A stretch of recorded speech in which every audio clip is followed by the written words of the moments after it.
A man was confined to his bed, in a way bedridden. The priest came to him, and after his visit he said, "Can I pray for you?" And the man in the bed said, "Well, I can pray for myself. Why can't you do one thing? Can you remove the garbage from my room and maybe do a little bit of laundering for my clothes? Laundering is enough, and I'm sure that will be a great help for me." Christians, we are advised that we should be audio-visual aids designed to be a help for others so that people will know how to live. In other words, my dear brothers and sisters, our lives should suggest that we are already in heaven. Why? Because by our visually manifesting the reality of God in and through our lives, we should in a way suggest that we are already living in heaven. We have to be angels to each other. And that is why I think today's parable is very, very important for us, even though it is one of those shortest parables in Matthew's Gospel. But interestingly, this short parable is in a way a melancholy of the three parables. After this, another two parables are there. All these three parables are in a way a melancholy of parables. And this shortest one is a very interesting one because Jesus Christ was almost finishing his ministry on earth, and he was heading to Jerusalem. And just last few hours left for his death, he had this in the mind. From the shoulder of his life, he had to speak such words. Maybe it should be sounding harsh. And therefore, he tells us today about this parable. Today, the 4 verses of today's parable can be called as better of 2 bad sons. Better of 2 bad sons. The meaning is very clear that the first son comes and says, "No, I won't do it." But later on, he realizes and knows that his father wants some work to be done, and therefore he goes and does what his father wanted. This is like what Jesus says in today's parable. The tax collector, prostitutes, those who realize. In a way, if you go to the Nazarene, you will definitely change. And that is what we look at this first son.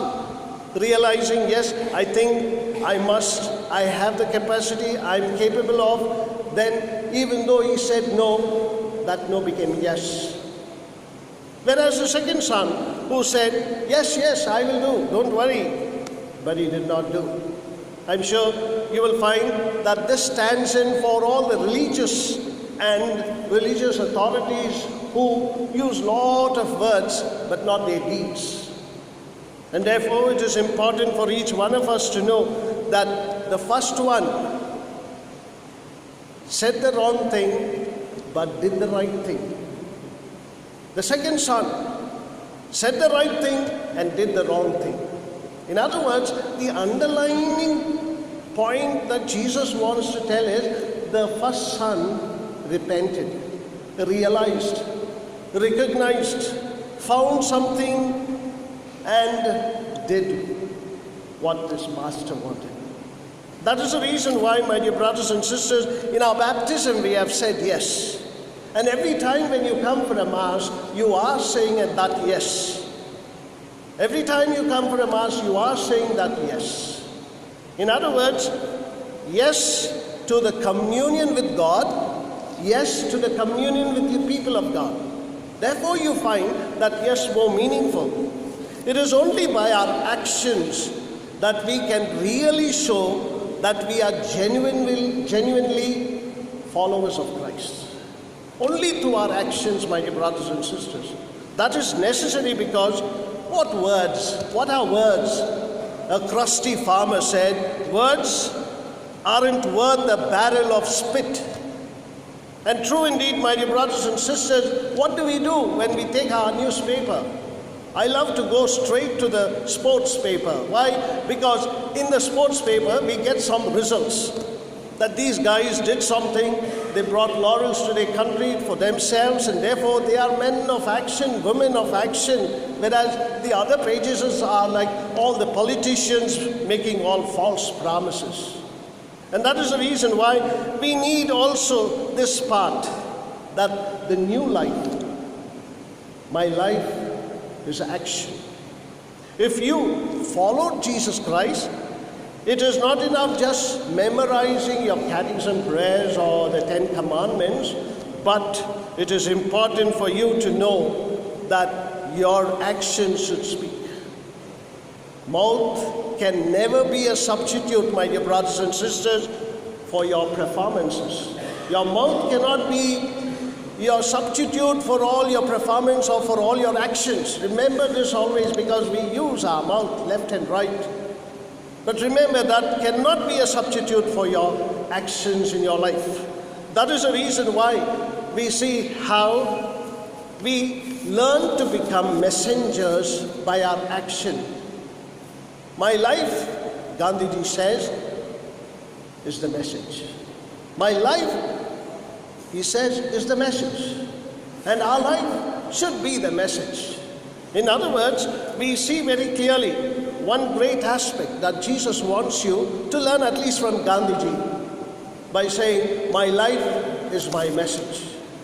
Today, if our lives fit our mouths, Christ is the winner. Remember this always. If our lives fit our mouths, then automatically Christ is the winner of our lives. And that is the reason why the monks always say, deeds and words can only speak one language. Deeds and words should, in our lives, speak that one language. Therefore, the heads of states, when they go for their canvassing, they can't go to different places. They can't go to all the places. So what they do is they send a huge life-size picture to that place where they cannot go, and the one who is asked to read the speech will do the reading. Well, my dear friends, that is also important.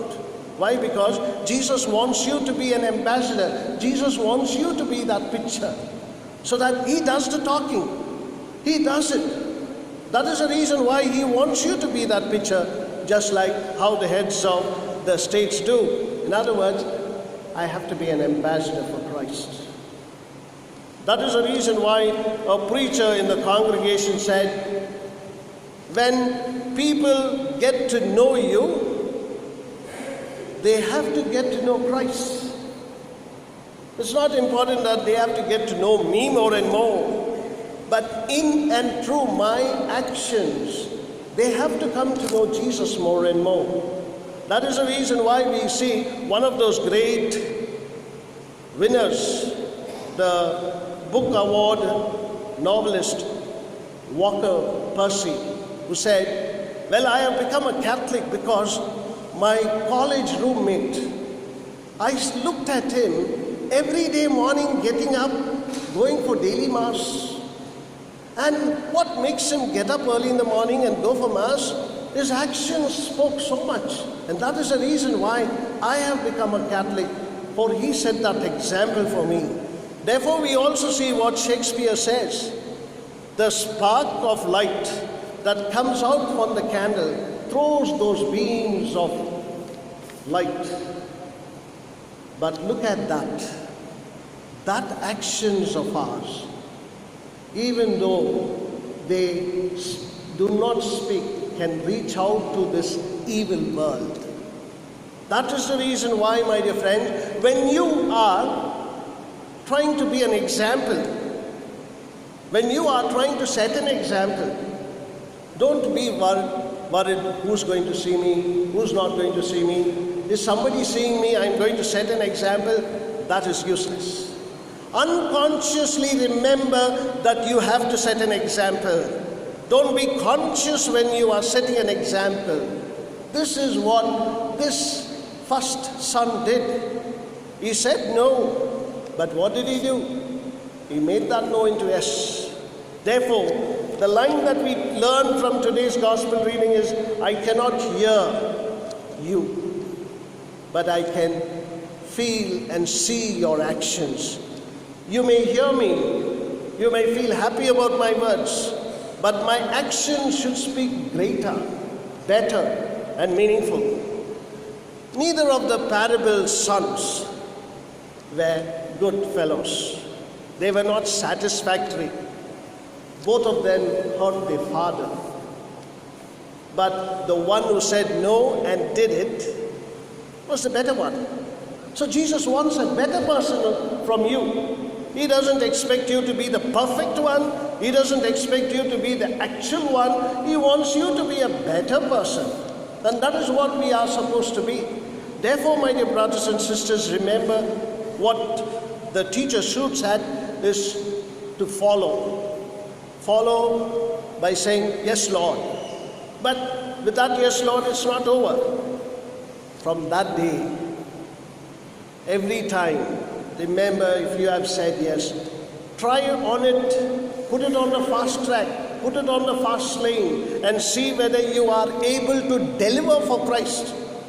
Because He is going to look at us whether we are able to deliver His life in and through our life. That is the reason why Christ, it is said, is not a psychiatrist at all. Christ is not a psychiatrist at all. In a way, He is a cardiologist because He doesn't listen to your words. He listens to your heart. A lighthouse doesn't speak, but it does a wonderful job. This is the reason why, my dear brothers and sisters, we need to be that sermon in our lives. Therefore, you are a sermon in shoes. Amen. Let us all stand for the creed.